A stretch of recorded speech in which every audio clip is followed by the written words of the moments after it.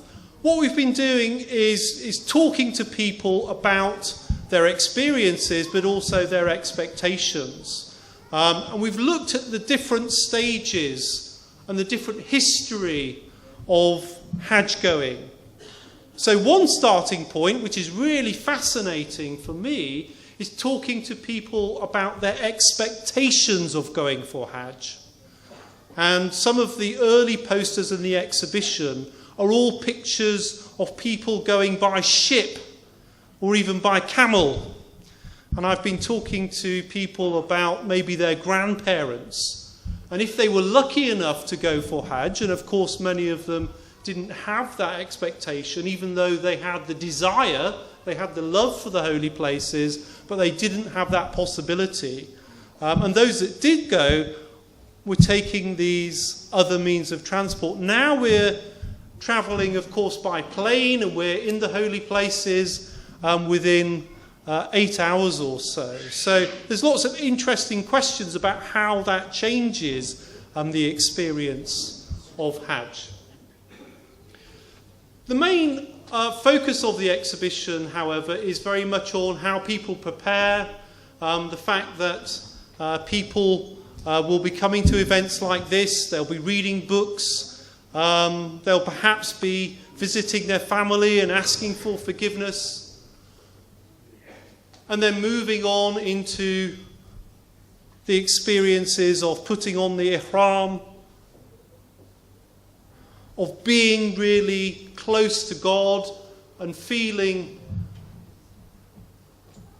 really quite emotional when one confronts the Kaaba for the first time. That's a really powerful emotion that comes through in so many pilgrim experiences. The way that people feel when they look up and suddenly they're confronted by the Kaaba for the first time. People are orientated to the Kaaba through their daily prayers. This may be a desire and longing that's been going on for many years, and yet suddenly to be confronted by the Kaaba often reduces people to tears. So it's a real privilege to hear people's accounts of their experiences of standing on the day of Arafah and feeling part of a united ummah, of anticipating in many ways the end of time and the day of Qiyamah. The message we want to get through to you is that we're here to try and help you. We're trying to work with the trade and trying to make sure that you get the trip that you want to get. So when you book your Hajj trip, your flights, your hotels, your accommodation, and hopefully you will have a good experience in Saudi Arabia. Unfortunately, there are times when things don't go quite as expected. And what we want to say to you is we're here to try and help you. If the package that you paid for didn't turn out to be what you thought it was going to be, or the tour operator didn't fulfill his promises, or indeed actually you paid the money and nothing happened, please do come to Trading Standards. Now, in the past we've known about a number of problems, but nobody's come forward. But thanks to people like Khalid and the ABID, now more people are willing to come forward and tell us when they've had problems. And we want you to feel that you can come to us. You can come to Khalid, you can come to your local councillors, your MPs, or to us directly. And I'll just ask my colleague Mohammed Tariq to tell you about some of the work we've been doing very recently. Assalamu alaikum, good evening. My name is Mohammed Tariq. I'm a Senior Trading Standards Enforcement Officer with Birmingham City Council. One of my main responsibilities with Birmingham City Council is to tackle rogue Hajj tour operators and Umrah tour operators. Recently, Birmingham City Council has received the national funding which enables us to go all over the country now, not just in Birmingham, but all over the UK to tackle Hajj fraud. Recently, I think over the last 3 years, we've taken about 18 tour operators to court, got successful prosecutions. Been up and down the country over the last few weeks, up in Manchester, Bradford, West Yorkshire, everywhere, wherever we've received information, we've been trying to eliminate these rogue operators. What we tend to do is educate the consumers as well. When you're booking with a tour operator, make sure you receive the appropriate documentation, not at the time later on, but at the time of the booking. Immediately, when you hand money over, you need a receipt. You need the appropriate documentation. Do not wait until a couple of weeks later. Do not take the word of a local imam or a local community leader who will take you onto Hajj, because that is not how we should operate, or tour operators should operate. There's rules and regulations in this country which they have to follow. Maximum fine for misleading a pilgrim could be £5,000 per offence, or up to 10 years imprisonment. They are quite serious, but what I urge is, if you do have a bad experience when you're out in Umrah or Hajj, take photographs, bring the evidence to us, and we shall, inshallah, investigate. So, I mean, I can be contacted at Birmingham Trading Standards, but the main point I'm trying to raise is do not suffer in silence. Please report any bad experience you have, or if you're a victim of a rogue tour operator. Thank you.